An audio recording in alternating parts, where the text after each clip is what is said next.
Ayo sholat yuk, ayo.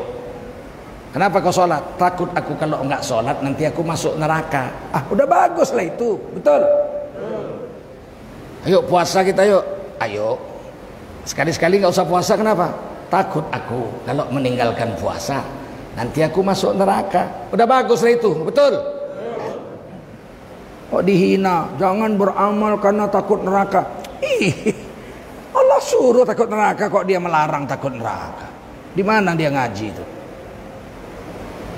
Yuk zina yuk. Aku sebetulnya kepingin kali berzina, tapi aku takut masuk neraka. Udah bagus lah itu, betul? Bagus nggak? Jadi kenapa dibilang saya beramal bukan karena takut neraka? Takut neraka udah bagus. Yuk mencuri yuk. Nggak berani aku, nanti takut masuk neraka aku. Udah bagus lah itu. Bagus nggak? Selamat. Orang yang beramal karena takut dengan neraka itu sudah selamat di dunia dan akhirat, sudah selamat. Tapi pangkatnya paling rendah. Pangkatnya paling rendah, tapi selamat.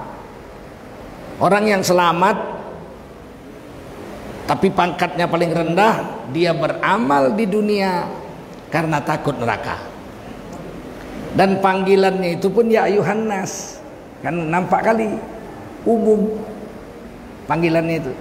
Ya ayyuhan nasu ubudu rabbakumul ladzi khalaqakum walladzina min qablikum la'allakum tattaqun. Hai kamu orang manusia, hai kamu manusia, sembahlah Tuhanmu yang telah menjadikan kamu dan menjadikan orang-orang sebelum kamu. Mudah-mudahan dengan menyembah Allah itu kamu berubah menjadi orang yang bertakwa. Itu ayatnya ya, Al-Baqarah 20. Sambungannya ke bawah terus. Alladzi ja'ala lakumul arda firasya was samaa'a binaa'a. Itu ya terus ya. Allah jadikan langit sebagai atap, bumi sebagai hamparan dan seterusnya.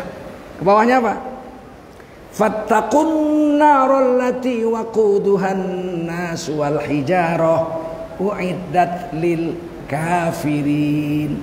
Oleh karena itu hai manusia yang di atas tadi, takutlah kamu kepada neraka yang bahan bakarnya adalah manusia dan batu, yang dijanjikan Allah khusus untuk orang-orang yang kafir. Nah, jadi itu perintahnya ya ayuhan nas, takut neraka. Kenapa kita harus takut neraka? Sebab pedih, panas, bahan-bakarnya batu. Saya itu belajar ilmu fisika dasar tuh SD. Dulu hebat orang dulu ya. Dulu SD aja udah bisa jadi kerani di kantor. Tulisannya udah cantik. Saya SD sudah menulis salinan ijazah saya sendiri dengan tangan saya. Saking cantiknya tulisan, halus kasar, kayak celup tuh, beliku-liku itu. Masih saya simpan sampai sekarang. Saya penulis ijazah SMA, saya penulis ijazah 2000 perak satu lembar upahnya. Menulis ijazah satu lembar 2000 rupiah waktu itu. Wah, banyak betul. Orang saya udah kawin aja, makan saya sehari dengan istri 1200. Selembar ijazah 2000. Kan bagus itu. Bagus nggak? 20 tahun kemudian nulis ijazah tetap honornya 2000. Memang gila negara ini. Karena yang menetapkan honor kerja di kantor, pakai AC, ngerokok, dia ngetik. Dia nggak tahu susahnya menulis ijazah, tuh nggak tahu dia. Tetap aja 2000. Selama 20 tahun nggak ada kenaikan apa-apa. Rokok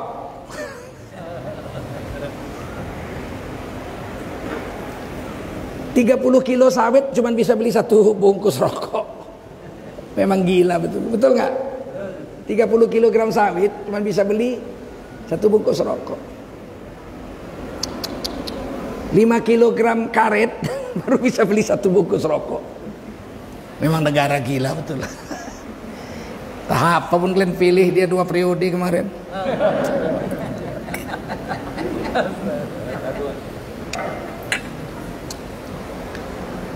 Kalau kita beramal karena takut neraka, pantas, karena neraka itu ngeri. Kalau bahan bakar neraka itu air cuma bisa menyerap panas 100 derajat Celcius.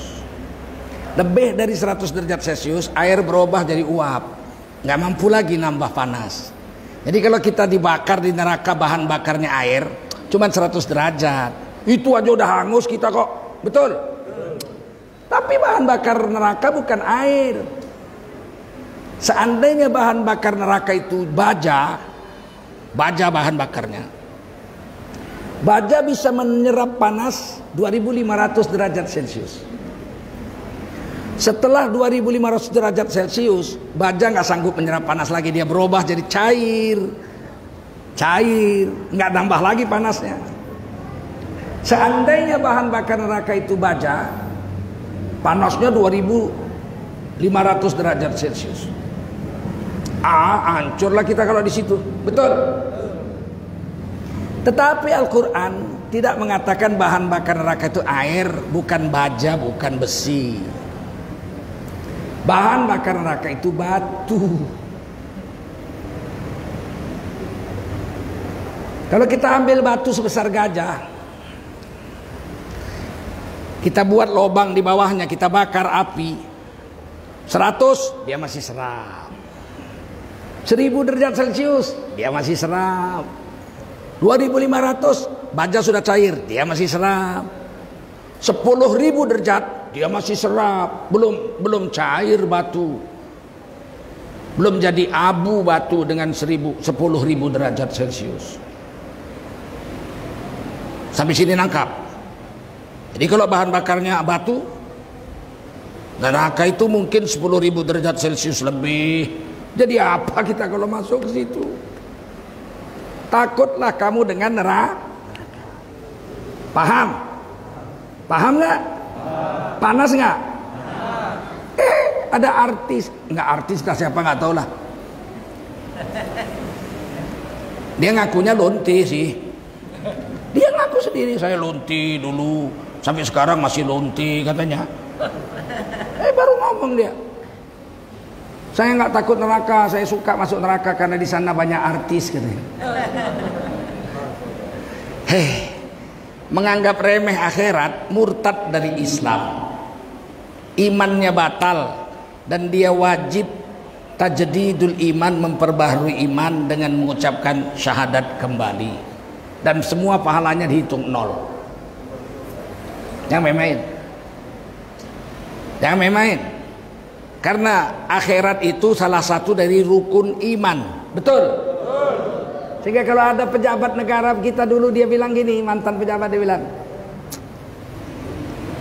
akhirat itu hanyalah ramalan-ramalan belaka. Ini murtad dari Islam. Ini kalau mati tidak boleh disolatkan jenazahnya ini. Nggak boleh disolatkan jenazahnya kalau mati ini. Bab dia bilang akhirat ramalan. Kecuali dia tobat, dijelaskannya sama orang, saya tobat, saya syahadat lagi, asyhadu an la ilaha illallah wa asyhadu anna muhammadar rasulullah. Barulah boleh jenazahnya disolatkan. Kalau tidak, nggak boleh disolatkan. Nanti kalau dia mati diminta menyembayangkan jenazah di sini, solat gaib, haram hukumnya kita menyolatkan jenazahnya walaupun gaib. Paham?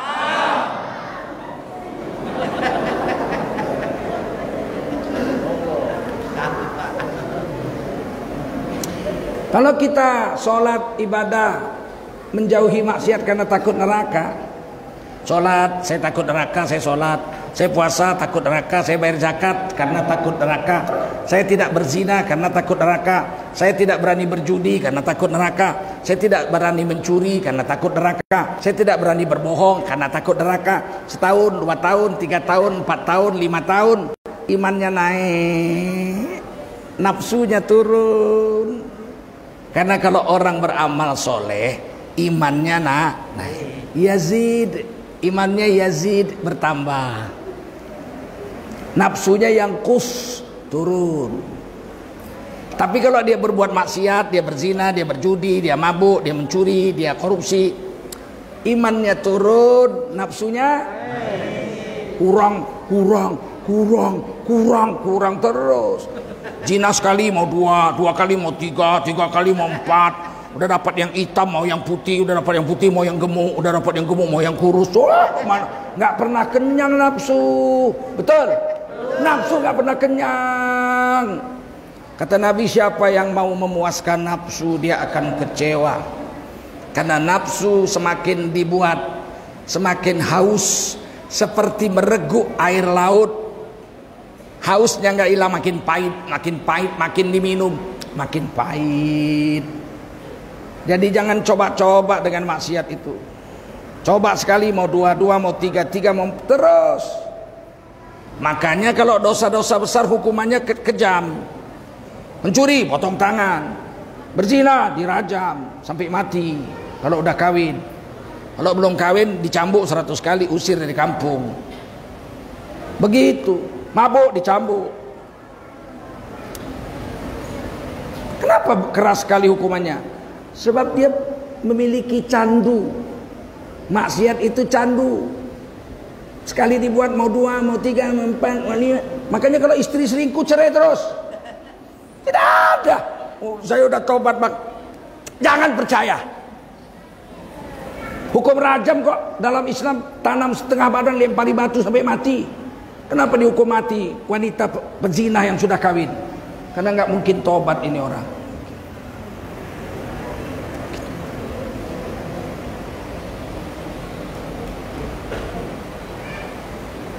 Kalau kita beramal karena takut neraka, tidak mencuri karena takut neraka, nggak berzina karena takut neraka, naiklah iman kita. Mungkin 5, 6 tahun, 10 tahun iman kita naik. Kita tidak lagi takut neraka tapi berharap surga. Udah sholat awak 10 tahun, udah puasa 10 tahun, udah zikir 10 tahun, baca Quran 10 tahun, ya, nggak berjudi 10 tahun, nggak berzina 10 tahun, naik haji udah 10 tahun. Berharaplah awak surga. Udah berani pula lah minta surga, ya enggak? Udah berani. Dan itu ditulis di Quran surah As-Saff. Ini tingkat kedua, beramal karena mengharap surga. Panggilannya sudah ya ayyuhalladzina amanu. Bukan dipanggil ya ayyuhan nas. Lihat surah As-Saff. Ya ayyuhalladzina amanu, hai kamu yang beriman, jinkah manusiakah tak peduli. Hal adullukum ala tijarah, maukah engkau kutunjukkan, kata Allah, sebuah bisnis. Tijarah, sebuah perniagaan. Maukah engkau kutunjukkan sebuah perniagaan, kata Allah. Allah mengajak kita berbisnis. Allah mengajak kita berniaga. Tunjikum min azabin alim, yang mana perdagangan engkau dengan aku ini, kata Allah, menyelamatkan kamu dari azab yang pedih dari neraka. Udah aman, neraka sudah aman. Nah, kalau kita berbisnis sama Allah, neraka sudah aman. Tu'minuna billah wa rasulih. Modal dasar untuk dagang sama Allah ada modal. Kalau dagang ada modal. Kalau berdagang ada modalnya apa? Yakinlah kamu dengan Allah dan Rasulnya. Nah itu. Yakin. Yang beri rezeki Allah, yang menghidupkan Allah. Allah maha melihat, Allah maha mendengar, Allah maha adil. Tidak bisa dusta sama Allah. Jeritan batinmu didengar Allah. Oh, itu yakin itu. Itu beriman itu. Manusia hanya bisa mendengar sesuatu yang bersuara, berbunyi. Betul? Jeritan batin tidak berbunyi. Siapa yang bisa mendengar jeritan batin? Ada yang bisa dengar. Allah mendengarnya. Itu hebatnya itu. Jeritan batin gak berbunyi, Allah dengar. Innahu huwas samiul basir. Allah maha mendengar. Yang berbunyi maupun yang tidak berbunyi pun Allah dengar. Wa'lamu ma tubdun wa ma kuntum taktumun. Aku ini, kata Allah, sangat mengetahui, paling mengetahui apa yang kau ucap, apa yang kau sembunyikan di batinmu, aku tahu dan aku dengar, kata Allah. Itu harus diyakini, itu modal mau dagang sama Allah itu. Kalau masih menganggap nggak ada orang kita berbuat dosa, Allah nggak ada yang tahu, Belum cukup modal untuk dagang sama Allah. Takut neraka aja dulu. Nggak usah dagang sama Allah, ketinggian. Tahu diuntung kita, tahu diuntung. P. Ramlee pernah nulis lagu Jeritan Batin. Dengar, oh jeritan batinku. Siapa yang dengar? Memekik-mekik. Siapa yang dengar? Hanya Allah yang dengar. Betul?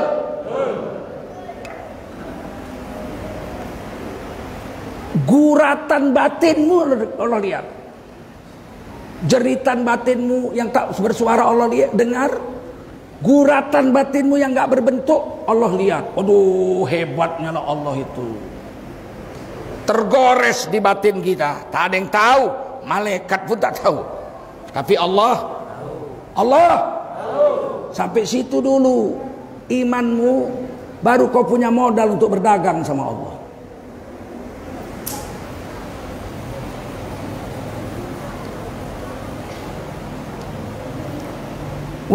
Apa kerjanya? Modalnya yakin sama Allah sama Rasul. Pekerjaannya, dagangnya itu kerja dalam bidang apa? Wa tujahiduna fi sabilillahi bi amwalikum wa anfusikum. Belalah agamamu mati-matian dengan bermujahadah, pakai hartamu dan dirimu sendiri. Karena banyak juga orang membela agama tapi pakai duit orang. Pakai duit orang. Diketuknya rumah orang satu-satu. Tok. Hantar proposal. Saya mau buat panti asuhan. Muridnya anak-anak panti asuhan saya 100 orang. Bapak nyumbang berapa? Pakai duit orang. Dia makan pula dari duit sumbangan itu. Dia memang bela agama tapi pakai duit. Kata Allah, kalau kau mau berdagang sama aku, kau bela agama pakai duitmu sendiri. Wa anfusikum, pakai dirimu sendiri. Ada juga orang bela agama pakai duitnya, pakai hartanya, tapi nggak pakai dirinya. Ini anak-anak kampung kita ini nggak ada yang mengaji, Pak. Terus maksud kita mau bikin madrasah lah biar anak-anak sini ini bisa mengaji sore pulang sekolah. Dipanggil lah nanti guru yang bagus mengajarkan Quran, mengajarkan ilmu-ilmu syariat agama kita. Oh ya, terus gimana? Ya perlulah kita membuat madrasahnya itu, dibelilah tanah. Oh ya, ini duit. Gak usah datang orang sini pusing Pak. Lain kali kalau ada apa-apa udah tinggal telepon aja atau SMS nanti saya kirim lewat bank. Gak usah datang-datang, repot. Saya ini punya kapal 10 tahu. Ngurus kapal itu aja 1 hari kalau bisa 50 jam sehari. Masih kurang waktunya. Tapi dia mau nyumbang. Tapi diriku jangan bawa-bawa. Ada yang begitu. Kalau bisa kata Allah, hartamu dan dirimu urus agama ini. Zalikum khairul lakum in kuntum ta'lamun. Itu lebih baik kalau kau mengetahui. Sampai sini paham? Apa aja yang keperluan agama bela. Punya HP pakai HP. Ada orang menghina agama, balas SMS, balas WhatsApp, balas. Ikuti akun-akun sosial ulama-ulama kita, Twitter ulama kita, Facebook ulama kita, YouTube ulama kita, ceramah-ceramahnya dengar. Ini memalukan bangsa Indonesia ini. 230 juta orang Indonesia Islam yang pakai handphone di Indonesia ini 150 juta orang. Giliran YouTube akun ulama pengikut pembacanya 10.000, yang nonton 5.000. Begitu akun pelacur 2 juta, 5 juta. Ini bangsa apa ini bangsa ini?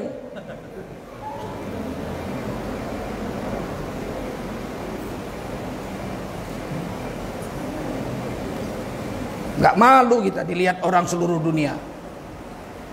Islam Indonesia sedang tidur, kata orang. Yang agak bangkit sedikit Wahabi Salafi. Kalau ulama-ulama Salafi, Khalid Basalamah 5 juta orang. Ulama-ulama mereka Firanda 7 juta orang yang nonton. Giliran ulama jemaah tabligh 200. Kemana semua ini orang-orang jemaah tabligh ini? Sibuk, jauhlah 1, jauhlah 2, kau nggak sempat kau ngaji. Bukankah prinsip ilmu ma'adzikir itu terbagi 2? Ilmu fadhail kau baca sekali di rumah, sekali di masjid tentang fadilat amal. Kalau saya sejak bujangan 5 kali sehari dibaca di masjid. Nah, ada di masjid saya itu fadhail amal, kitab muntakhab hadis setelah dicetak itu 5 kali. Habis subuh fadhail amal, zuhur, asar, maghrib, isya. Habis sholat tidak sholat sunat, dengar taklim dulu baru sholat sunat. Itu bertahun-tahun 5 kali sehari di masjid, 5 kali sehari di rumah. Itu fadhail amal, ilmu tentang kegairahan untuk menjalankan agama. Sholat ini pahalanya, puasa ini kelebihannya, begitu-begitu, fadilat. Sedangkan ilmu masail, ilmu syariat, kau wajib mendatangi guru yang ada di kampungmu. 27 hari sisa keluarmu itu kau gunakan untuk mengaji sama guru di kampungmu. Kitab apa yang sudah kita tamatkan? Kitab fikih apa yang sudah kita tamatkan dengan ulama di kampung kita? Tanya itu. Tanya. Kalau di Jawa, sebodoh-bodoh orang di Jawa, Safinatun Najah tamat. Ada kitab fikih segini tebalnya namanya Safinatun Najah. Itu semua orang Jawa tamat itu di masjidnya. Ada guru yang mengajarkan itu. Sekarang saya tanya kita, kitab apa fikih yang sudah tamat? Safinatun Najah tamat. Kitab perukunan udah tamat. Apalagi Kifayatul Akhyar, apalagi Majmu'. Terus ngapain aja umur kita selama ini? Ada pun di YouTube tak kalian dengar juga. Ngomong aja, ilmu terbagi 2, fadilat, fadhail dengan masail. Fadhail kita baca di masjid, dibaca di rumah. Masail datangi guru. Mana?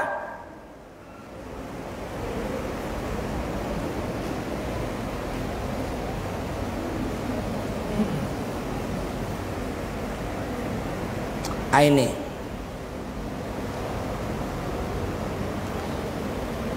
kalau kita terus-terusan beramal mengharap surga, ini caranya begini. Yang namanya dagang itu untung rugi. Setuju? Setuju? Nah, jangan dicela. Saya begini supaya saya dapat surga, saya begini dapat pahala ini. Satu sekali subhanallah dapat 1 pohon di surga. Kau kok seperti mengharapkan upah dari Allah? Memang disuruh mengharapkan upah surga itu. Untuk apa Nabi mengatakan, misalnya dalam hadis Muslim, rakaatal fajri khairul laka minad dunya wa ma fiha.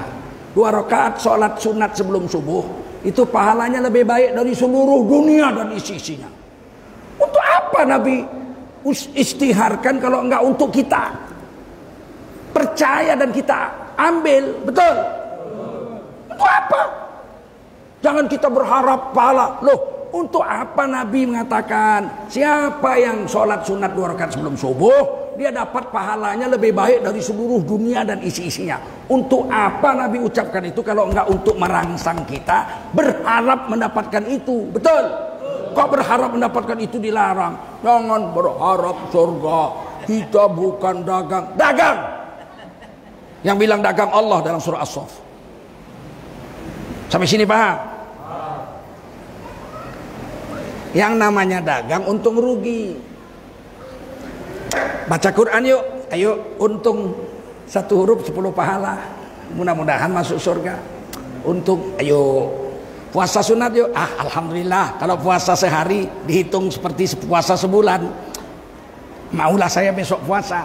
Untung kok. Yuk bergunjing yuk. Rugi. Pahala saya habis terbakar kalau bergunjing. Saya nggak mau. Itu dagang tuh. Itu dagang itu, paham? Yuk sedekah yuk, ayo. Wah, 1 kali sedekah dibayar Allah 700 kali lipat. Oke, sedekah. Ayo korupsi yuk. Gak berani. Kenapa? Berdosa nanti aku. Rugi di akhirat. Timbangan amalku. Dosa yang ada, pahala gak ada. Wah, itu namanya dagang. Kalau kita mulai beramal, untung ambil, zikir untung ambil, puasa untung ambil, baca Quran untung ambil, umroh untung ambil. Sholat sunat untung diambil. Sedekah, ini untung untuk akhirat, ambil. Zina nggak mau, mencuri nggak mau, ini rugi. Mabuk nggak mau, berdusta nggak mau. Saya nggak mau. Kenapa? Rugi di akhirat. Kalau ini berjalan 5 tahun, 6 tahun, 7 tahun, beramal karena berharap surga Allah, berdagang dengan Allah. Mungkin 10 tahun kemudian iman kita naik setingkat lagi. Dan nafsu kita turun setingkat lagi. Ini tingkat tertinggi untuk manusia normal kayak kita. Ada manusia-manusia khusus yang lebih tinggi dari itu. Ada. Tapi kita dapat ini aja bersyukur. Saya beramal karena ridha Allah, mengharap ridha Allah. Udah hebat kali lah itu. Orang yang sudah sampai imannya mengharap ridha Allah, dia sudah tidak takut neraka lagi, sudah tidak berharap surga lagi. Tapi tingkat orangnya itu yang memiliki nafsu, tingkat nafsunya itu mutmainnah, nafsu yang rendah. Kalau nafsu kita masih nafsul ammaroh bisu, condongnya memang jahat. Surah Yusuf. Nafsul ammaroh bisu memang sukanya jahat. Joget yuk, ayo. Zina yuk, ayo. Itu nafsul ammaroh. Ketika kita ajak taat setahun, 2 tahun, 3 tahun, 4 tahun, 5 tahun, kemauannya itu kita putus. Mau zina nggak boleh, mau makan haram nggak boleh, mau mabuk nggak boleh, mau ini nggak boleh, ini nggak boleh. Yang boleh hanya agama. Nanti dia sampai nafsunya yang kedua turun dia. Nafsunya namanya nafsul lawamah. Nafsul lawamah, nafsu yang sudah mau taat. Sholat sudah mau, zikir sudah mau, baca Quran sudah mau, sedekah sudah mau, zina sudah nggak mau, mencuri sudah tidak mau. Ini nafsu sudah bagus, lawamah. Tapi sekali-sekali silap juga. Itu nafsu lawamah. Udah 5 tahun nggak pernah mabuk, ketemu kawan lama, apa kabar John? Udah 5 tahun kita nggak jumpa, yuk reuni yuk, minum kamput.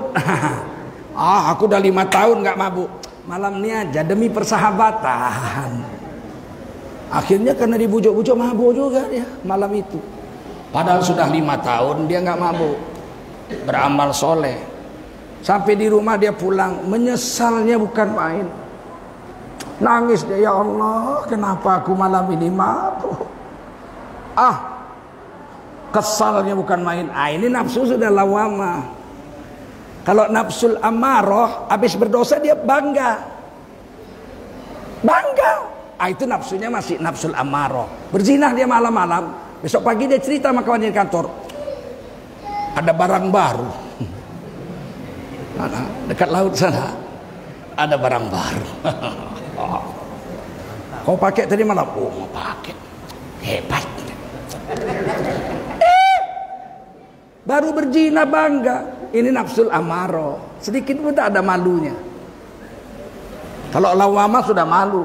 Aduh, kenapa aku begini malam tadi, ya Allah, ampunkanlah dosaku. Ini sudah lumayan. Kalau nafsul lawamah itu, orang beriman itu dipaksa terus beramal soleh, nanti dia turun lagi satu tingkat lagi, namanya nafsul mutmainnah. Nafsul mutmainnah itu nafsu yang sudah sejahtera, tenang, tak suka lagi selain agama, dia tak suka lagi. Jangan kalian pikir aku udah sampai sini ya, belum. Kita sama-sama berjuang untuk ke situ, betul. Kalau nafsul mutmainnah itu zikir yuk, senang, lezat kali dirasanya zikir itu. Bisa 2 jam dia zikir. Saya pernah jumpa orang zikir dari habis isya sampai subuh, duduk di mihrab itu di Thailand. Saya lihat, namanya Ustadz Mahmud. Saya baru-baru nikah itu, tahun berapa ya, 90. Dia zikir habis isya, dia zikir, air matanya yang bercucuran, dimatikan lampu gelap dia tuh. Sampai azan subuh baru dia bangun. Lezatnya dia berzikir, ya Allah. Mana bisa kalau nafsulnya masih nafsul yang bejat, nafsul ammaroh. Zikir 33 kali aja nguapnya 17 kali. Mana bisa.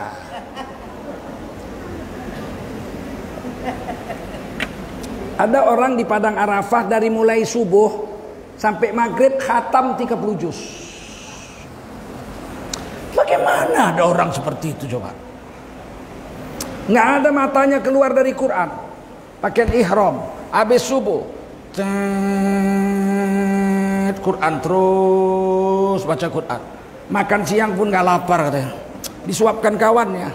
Kawannya kesian.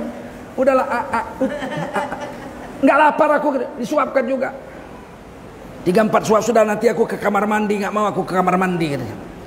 Terus minum pun sikit-sikit. Begitu aja. Karena kalau banyak minum nanti dia kencing, nggak mau dia.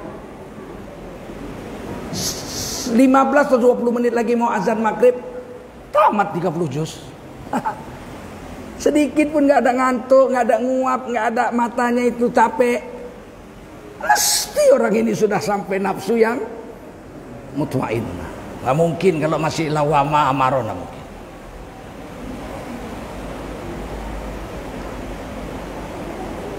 Kata guru saya nafsul mutmainnah itu, saya tanya guru saya belum belajar tafsir dulu, masih remaja-remaja.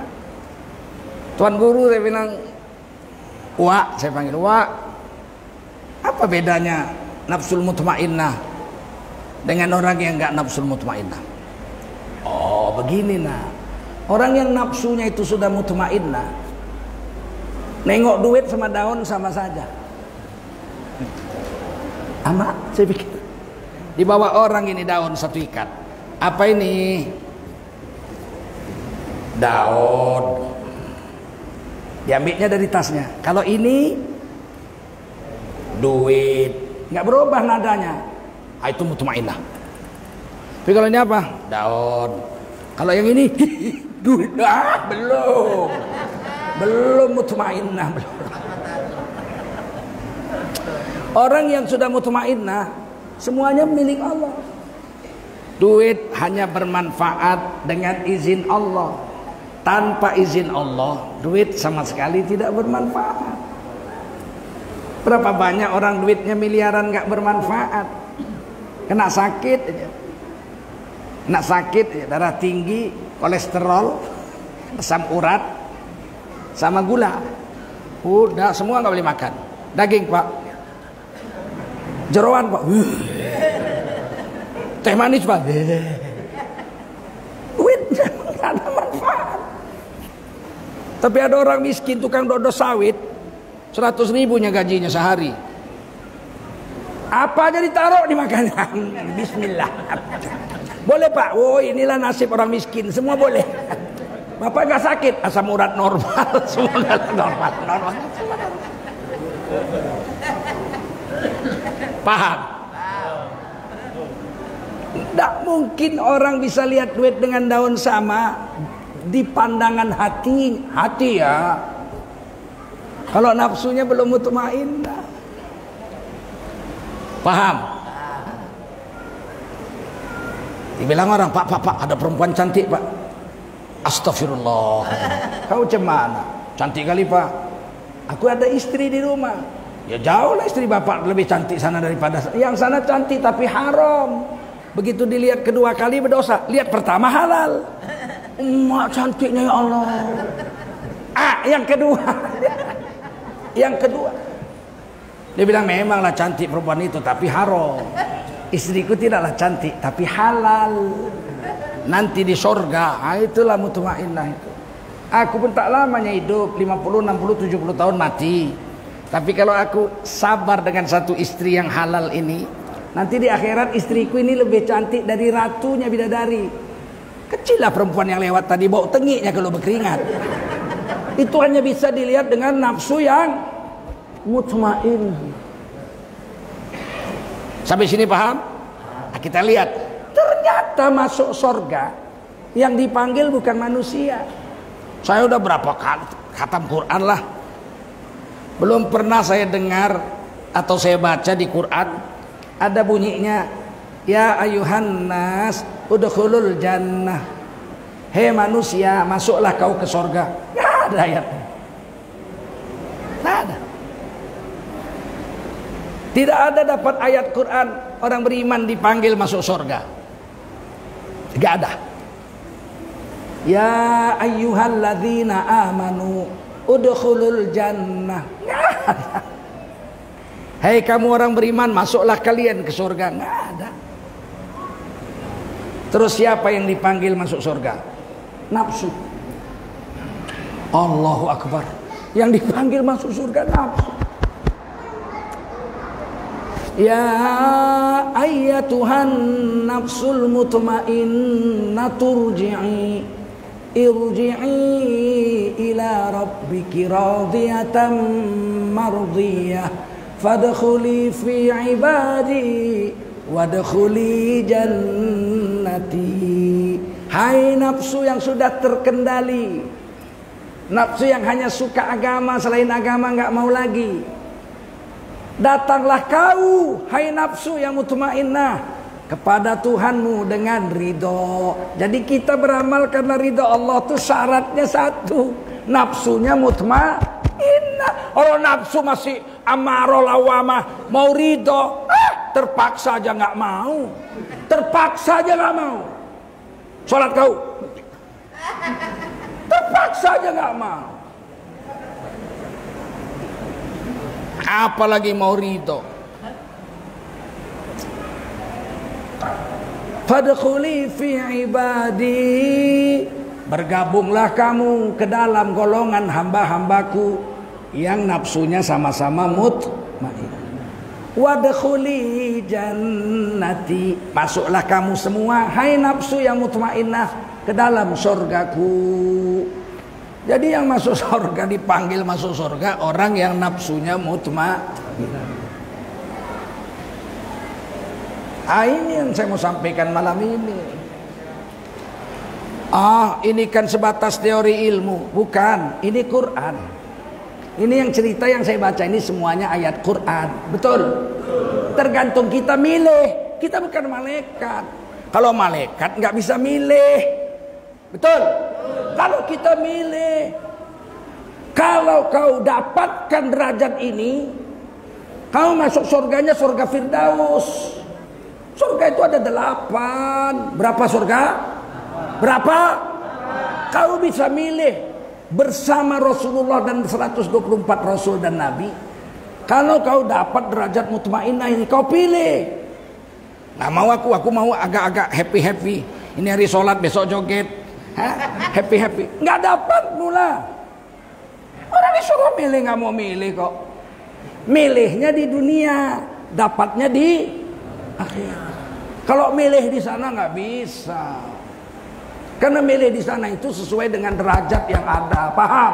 Kalau mutmainnah Firdaus, kalau lawamah ya mungkin surga juga, tapi mungkin Manaim, Darul Ma'wah atau Ma'wah. Ya orang hadis cerita surga itu ada 8. Kita sudah milih. Kata Nabi, al-mahiru bil Quran ma'asafratil kiramil barara. Siapa yang seumur hidupnya berlatih Quran dan dia mahir kan anugerah Allah. Tapi kan pilihan kita. Kalau kita nggak mau ngaji sungguh-sungguh, mana bisa mahir, betul?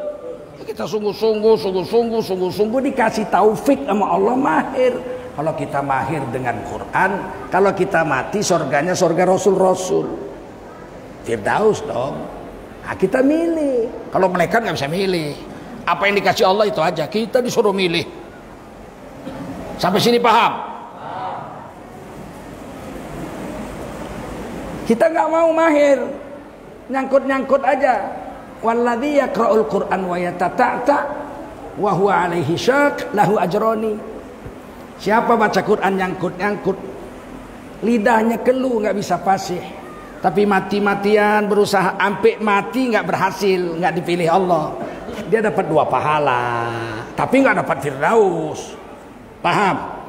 Itu kan janji Rasul, bagaimana kita mau membantah? Milih, kata Nabi lagi, ana wa kafilul yatim fil jannah hakadha. Hebatnya Rasulullah tuh. Ana wa kafilul yatim fil jannah hakadha. Aku dengan orang yang mengurus anak yatim di surga rumahku begini sama rumah dia. Berarti surganya Firdaus. Milih, mau nggak kita ngurus anak yatim? Berat Pak, mana bisa, tanah pun tak ada. Tak perlu. Tetangga kita ada yang mati, anaknya ada, yatim anaknya, janda istrinya. Urus satu, anaknya 3, urus 1. Bawa istri kita ke rumahnya. Suruh istri kita bilang, anakmu 3, yang paling besar SD ya, yang SD ini biar saya tanggung. Makannya, minumnya, sekolahnya. 300.000 tiap bulannya. Sampai dia jadi sarjana saya penuhi. Tapi yang 2 lagi nggak bisa saya. Carilah orang lain. 1, tetaplah tinggal sama kau.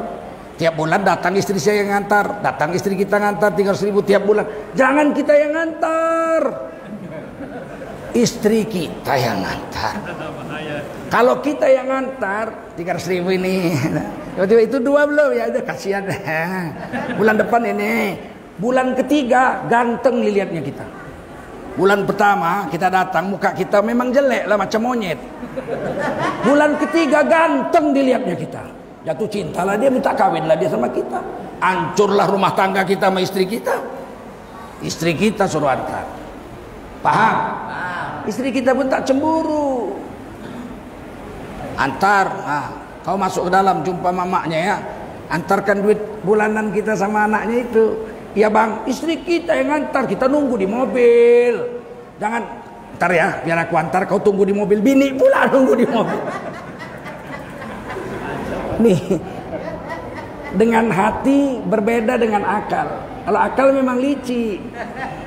Kita mau bicara hati, iman. Kita bicara hati. Milih.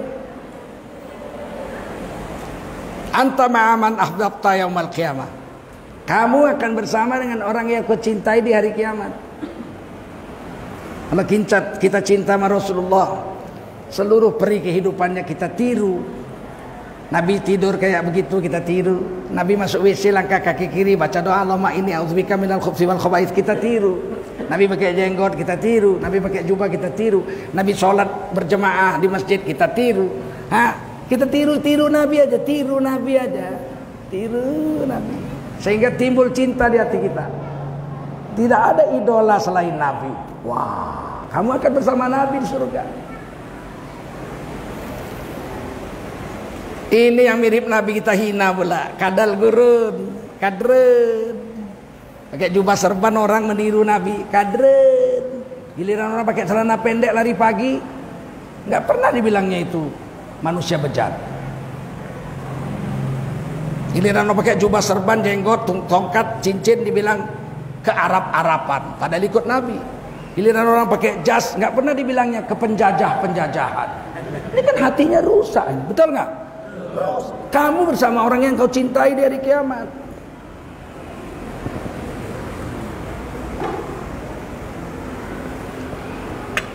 Kita milih. Mau milih siapa? Habis baterai.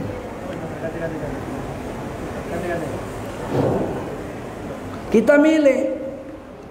Mau milih cinta sama Nabi, gaya hidupnya kita ikuti, atau cinta sama artis, gaya hidupnya kita ikuti, atau kita cinta sama pejabat, gaya hidupnya kita ikuti. Kamu akan bersama orang yang kau cintai di hari kiamat. Selesai urusan. Kita milih aja, silakan pilih. Mau kepingin jadi kayak artis, rambut gondrong, asal jumpa perempuan cium-ciuman, asal jumpa joget-jogetan, kau pilih aja, silakan. Hakmu memilihnya itu. Tapi kau nanti di akhirat akan memetik hasil apa yang kau tanam sekarang. Paham? Itu bedanya kita dengan malaikat. Malaikat nggak bisa milih, kita boleh milih. Aku mau pilih yang bejat, pilihlah kata Allah. Tapi awas, inna azabi lasyadid, azabku sangat. Silakan. Tangan mencencang, bahu memikul. Nenek moyang kita sudah mengambil hadis itu. Tangan mencencang, bahu resiko tanggung sendiri, jangan kau menyesal di hari kiamat. Ternyata manusia di akhirat menyesal kalau jahat, Pak. Menyesal kalau jahat. Di dalam satu ayat Quran, bertemu mereka sama setan-setan yang menggoda mereka. Aku dulu ikut kau, sekarang nasibku bagaimana? Apa kata setan? Aku pun takut sama Allah. Inni bari'um minkum, aku lepas tangan sama kau. Kau tanggung jawab dirimu sendiri. Loh, kami dulu ikut kau, salah kau, kenapa kau ikut aku? Ditulis di Quran. Ditulis di Quran. Bukankah Allah dah katakan wala tattabi'u khutuwatis syaitan innahu lakum aduwwun mubin. Jangan kau ikuti jejak langkah setan, itu setan musuhmu yang nyata. Tapi kalau kau mau ikut juga, ikutlah kata Allah, tanggung resiko. Udah dikasih akal, udah dikasih pikiran, udah dikasih perasaan, udah dikasih nabi, udah dikasih Quran, udah dikasih hadis, udah dikasih ulama untuk menyampaikan ajaran itu. Nggak mau kau pilih. Pilih maumu sendiri, pilihlah. Imanu masih itu, bikin apa yang mau kau buat. Tapi Allah maha melihat dan maha mencatat. Pikul resikonya di hari kiamat. Yang paling sial kalau orang ikut pemimpin. Pemimpin bejat dia bela-bela. Walaupun pemimpin harus dibela. Jangan nyinyir sama pemimpin, itu pemimpin pilihan Allah. Bela-bela lah. Di akhirat jelas, begitu mau dicampakkan ke neraka, apa kata mereka? Nattabi'u sadatana wa kubaro'ana. Dulu kami jadi begini karena kami ikuti pemimpin-pemimpin kami, dan kami ikuti pembesar-pembesar kami. Beginilah nasib kami. Kata Allah, matilah kau, kenapa kau ikut? Apa katanya? Kalau begitu ya Allah,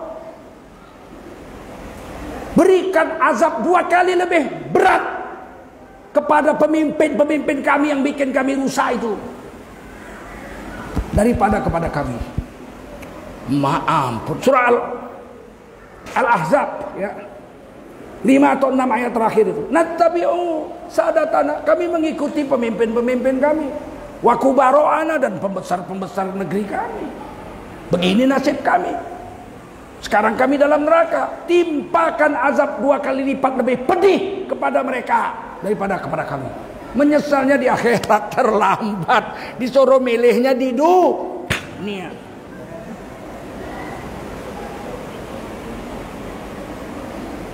Sama dengan kita ujian. Kata guru kita, besok ujian akhir matematika. Minggu depan ujian akhir matematika. Bacalah apa yang sudah diajarkan. Datang kita malas, tak usah baca-baca, kenapa? Tak usah baca-baca, kenapa? Begitu ujian, sudah habis. Habis, selesai sampai situ. Nggak lulus, kau ngulang setahun lagi. Nggak bisa bilang kenapa aku nggak lulus. Matilah kau, kenapa kau milih nggak belajar? Kan disuruh pilih belajar, kau nggak milih. Kau milih main WhatsApp, kau milih main handphone, kau milih berenang-berenang di laut. Gagal kau ujian. Hah? Mau apa? Masih bisa ngulang setahun lagi. Kalau agama nggak bisa, Pak. Lalai kita memilih yang disuruh Allah. Ujian akhir, dicabut nyawa sama malaikat maut, nggak ada harapan pulang lagi. Ngulang nggak ada harapan. Menjerit jadi akhirat minta ngulang.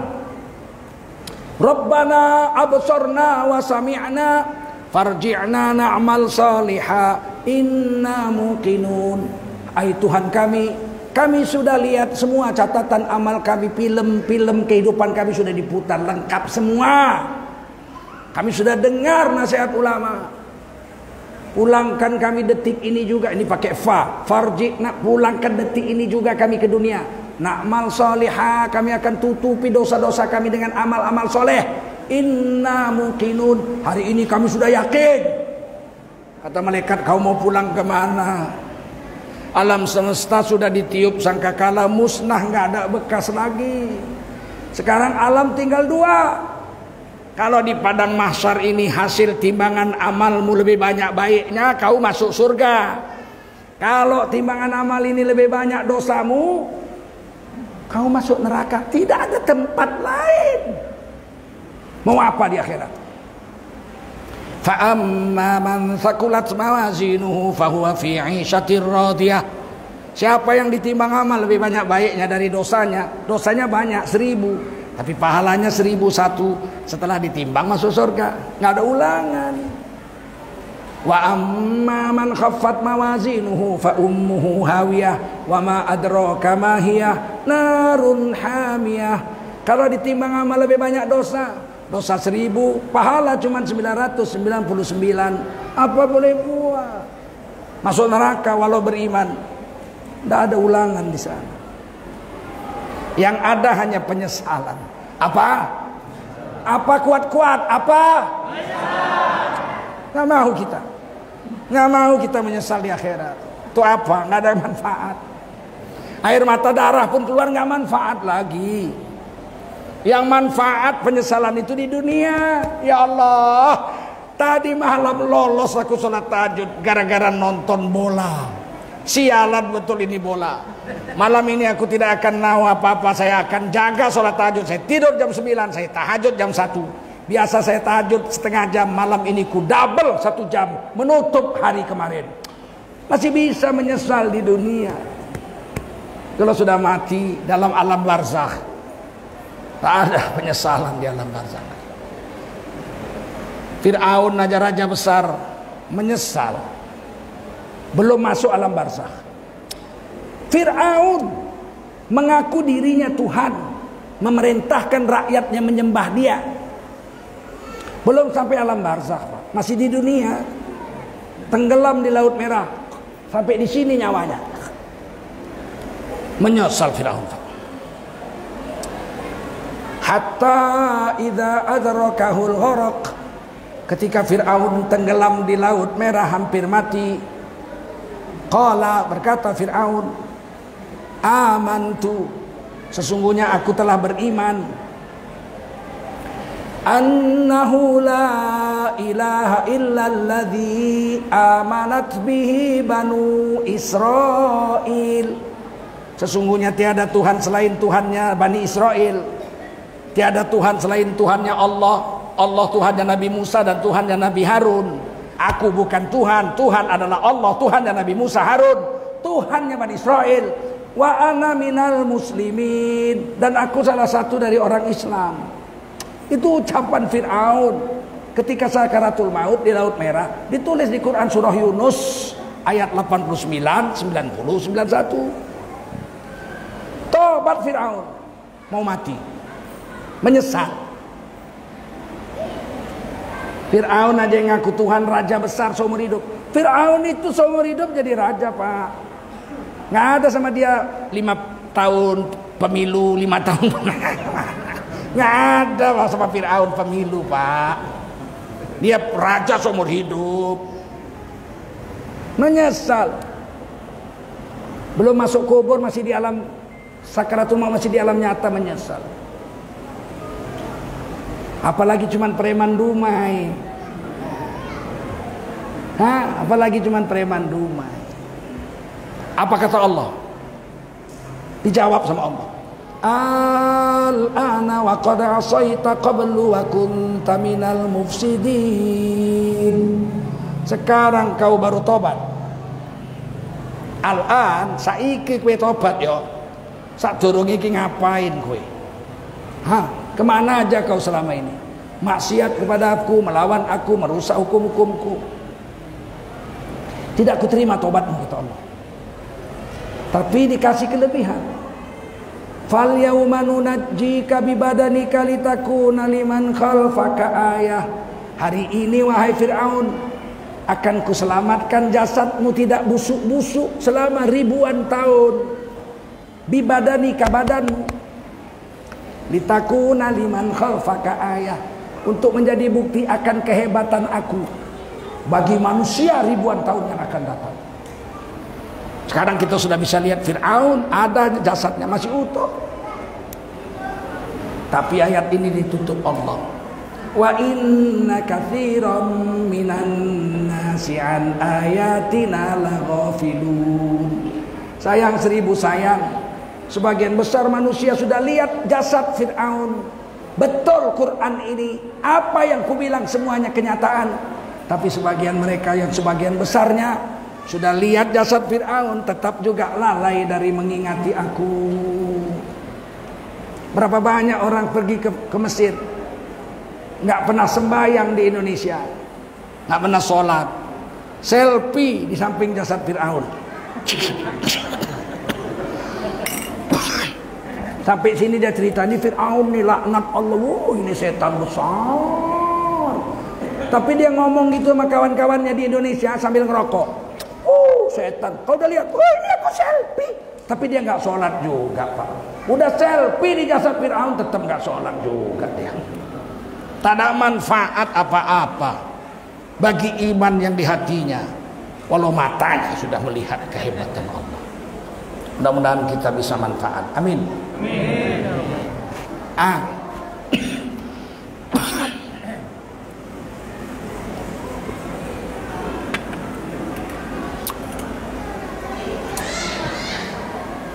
Karena pemimpin kita itu akan membawa kita kemana kita pergi. Jangan sampai surah Al-Ahzab tadi terjadi. Nattabi'u sadatana wa kubaru'ana. Ini kami masuk neraka jahat begini gara-gara ikut pemimpin kami, gara-gara ikut pembesar-pembesar kampung kami.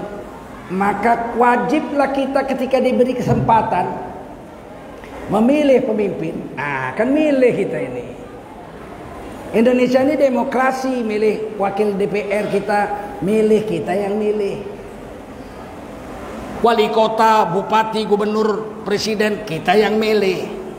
Maka wajiblah kita memilih orang soleh yang kalau dia berbuat kita ikuti, kita gak masuk neraka. Paham? Jangan kita gak milih. Biar aja orang Kristen yang milih. Ampunlah kita kalau dia yang milih. Biar ajalah pemabuk-pemabuk yang milih. Hancurlah negara kalau pemabuk-pemabuk yang milih. Betul? Kita yang milih. Dan jangan mau disuap. Kalau dia udah nyuap, udah pasti dia akan nangguk lebih banyak. Percaya? Percaya nggak? Orang mancing pakai udang, pastilah dapatnya lebih besar dari udang. Kalau cuma mancing udang, dapatnya teri sebiji, siapa yang mau mancing? Mancing udang, cak, dapat teri, mau? Gila lah kalau mau. Kalau ada orang nyonggok 100.000, pasti ditangguknya jutaan. Betul?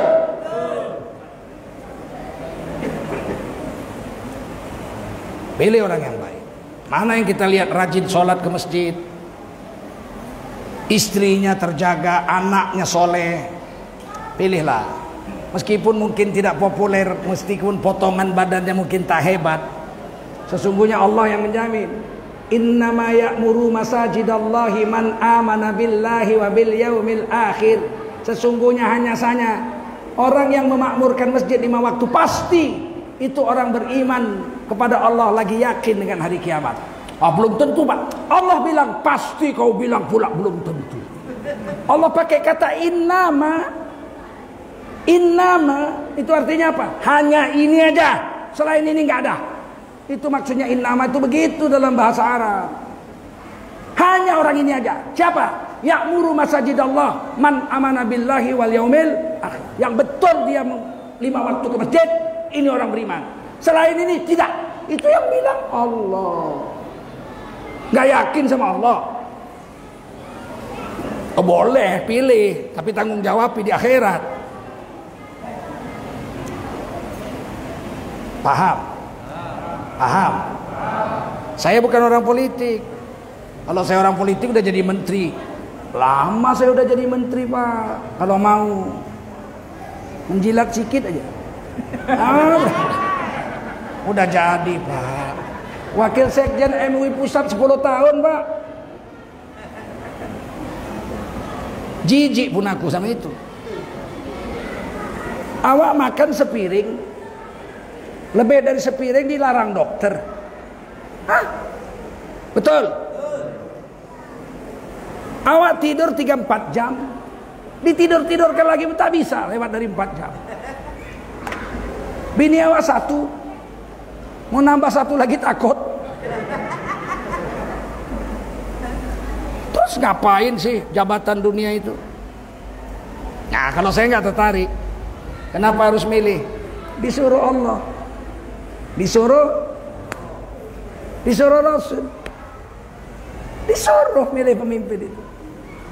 La tattakhidul kafirina awliya min dunil mu'minin. Jangan kau pilih orang kafir kalau masih ada orang Islam. Kalau dua-dua Islam, pilih yang masak. Imra'atis sibyan, pemimpin karbetan itu dibenci Rasul. 5 yang ditakuti kata Rasul. Satu diantaranya pemimpin karbetan. Bapaknya orang hebat, anaknya belum tentu hebat, betul nggak? Bapaknya yang hebat. Nah, kita ikut aja supaya kita jangan menyesal. Duit APBN, APBD kita itu 1 triliunan sampai 2 triliun setahun. Kalau dipegang pemimpin yang soleh, duitnya untuk yang soleh. Kasih sama pemimpin bejat, rusak. Saya ini ceramah keliling Indonesia, kecuali Maluku aja, seluruhnya udah. Papua ada 10 kali saya Papua. Indonesia, dunia udah 36 negara.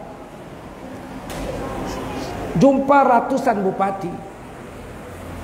Selalu saya tanya, Pak Bupati, ya udah berapa tahun? 7, 2 periode. Sudah bangun panti asuhan anak yatim? Oh banyak Pak, Muhammadiyah punya, NU punya. Saya tanya, kau udah bangun belum? Pakai duit APBD? Belum Pak. Panti jompo udah bangun belum? Belum. Yang dibangunnya patung lele. Kumisnya besar 10 miliar patung lele. Nggak usahlah cerita Quran dulu. Cerita Undang-Undang Dasar aja. Pasal 34 Undang Dasar 45.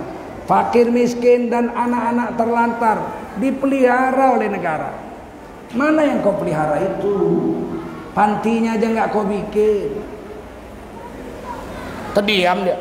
Saya minta bupati bikin panti asuhan jompo dengan panti asuhan anak yatim, bukan berharap aku kalian rawat di situ, atau anakku cucuku nanti kau rawat di situ. Nggak kuharapkan itu. Saya cuma mengingatkan ini amanat Undang-Undang Dasar 45. 10 tahun kau jadi bupati atau wali kota, 20 triliun duitnya. Mana panti asuhan dengan panti jompo yang dipelihara oleh negara pakai uang APBD itu mana? Nggak ada Pak. Ada lagi wali kota bupati yang nggak pernah bangun masjid seumur hidupnya jadi wali kota 10 tahun. Yang dibangunnya taman. Di taman itu malam orang berpacaran lah. Cinta keren, cinta sampai lengket.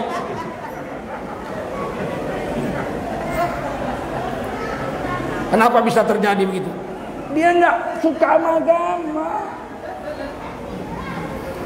Kalau udah cerita mau bangun masjid, nggak suka.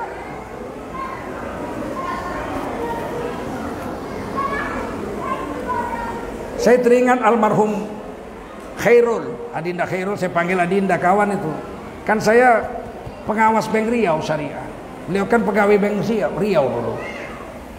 Mau dibangun masjid di kota Dumai, nggak setuju DPR-nya. Gila, DPR-nya nggak setuju. Mau bangun masjid di kota, dibikin kolam keliling, di tengah kolam tempat rekreasi itu ada masjid, supaya orang kalaupun rekreasi teringat sholat, diazankan 5 waktu situ, istirahat bisa duduk di masjid. Duduk di masjid, iktikaf dia lumayan lah, dapat pahala juga. Nggak setuju DPR-nya. Mana bikin? Ayo, kalian pilih pula DPR-nya 2 periode. Tanggung jawab kalian, dosa kalian. Ngadu Khairul sama saya, nangis dia. Udah mau kubuat, udah jadi gambarnya Pak, ini masjidnya, di kolam keliling, ini ada semua di kota itu. Nggak disetujui DPR. Mana bisa wali kota keluarkan duit, DPR nggak setuju. Nah, kemana duitnya dibikin itu? Nggak jadi bangun masjid raya Dumai, kemana duitnya itu? Jangan-jangan bikin patung ikan 9 atau dimakan. Atau Nah, itulah gunanya perlunya kita memilih wakil rakyat yang soleh dan pemimpin yang soleh. Karena duit kita 5 tahun mau dipakainya sesuka hatinya dia. Kalau dia orang soleh, pastilah menurut kehendak orang soleh. Paham? Itu aja. Aku bukan manas-manas sih, memang panas aku. Memang panas aku. Banyak kali bupati tak beres, betul? Udah itu aja dah. Selamat pada rakyat Riau, khususnya masyarakat Dumai. Saya ini orang Riau, ibu saya orang Bagan Siapi-api. Saya anak Labuan Tanggo Koci. Dia orang sini saya. Cuman saya lahir di Medan, lama di Jakarta. Dape aku kece. Cakok Bagan dape aku. Tak lupa doh. Masih bisa. Rumah pusaka kakek saya itu saya yang urus. Jatuh pusakanya itu ke saya. Jalan Selamat nomor 5 itu saya punya. Mau saya bikin jadi madrasah tahfizul Quran. Tanah sebelahnya uak saya punya. 3 hari yang lalu adik-adik sepupu saya tulis surat. Lagi diurusnya di notaris, disedekahkan ke saya untuk dibikin musola. Jadi saya akan bikin musola Umar Sukri kakek saya dengan rumah tahfiz Quran Umar Sukri di Jalan Selamat. Lumayan tanahnya 20 kali 75. Lumayanlah di tengah kota. Kalau dijual bisalah kawin lagi. Untuk apa? Kalau bikin musola, bikin madrasah Quran, tahfizul Quran, mengalirlah pahalanya kepada kakek saya sampai hari kiamat. Mengalirlah pahalanya sama nenek saya sampai hari kiamat. Mengalirlah pahalanya kepada ibu bapak saya sampai hari kiamat. Itu lebih berharga daripada dijual bikin kawin lagi. Atau saya belikan mobil untuk apa? Ada manfaat apa-apa. Umur udah tua, jenggot udah putih. Walal akhiratu khairul laka minal ula.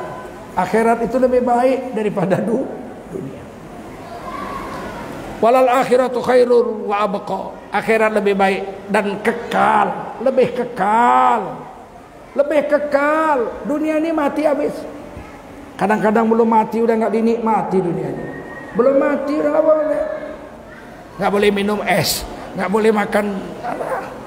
Belum mati duit awak miliaran, cuman boleh makan bubur. Pakai rebus bayam, nggak pakai garam, di blender, macam muntah kucing. Belum mati, dunia udah nggak manfaat. Terima kasih, mohon maaf lahir batin. Besok saya habis subuh ya kembali ke Jakarta dulu. Ada musyawarah nasional Majelis Ulama Indonesia. Kemungkinan saya tidak jadi pengurus lagi. Saya mau konsentrasi mati aja. Konsentrasi urus pesantren, saya siap-siap untuk mati. Ladang dakwah bukan MUI saja, masih banyak ladang dakwah yang lain. Jangan kita mentang-mentang nggak jadi MUI, kita terus nggak dakwah lagi. Dakwah kita buat sampai mati. Karena dakwah ini kewajiban kita. Kita dakwah sampai mati. Kalau bisa mati dalam dakwah.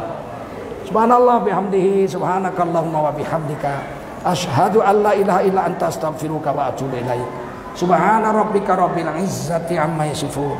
Wa salamun alal mursalin walhamdulillahi rabbil alamin. Wassalamualaikum warahmatullahi wabarakatuh.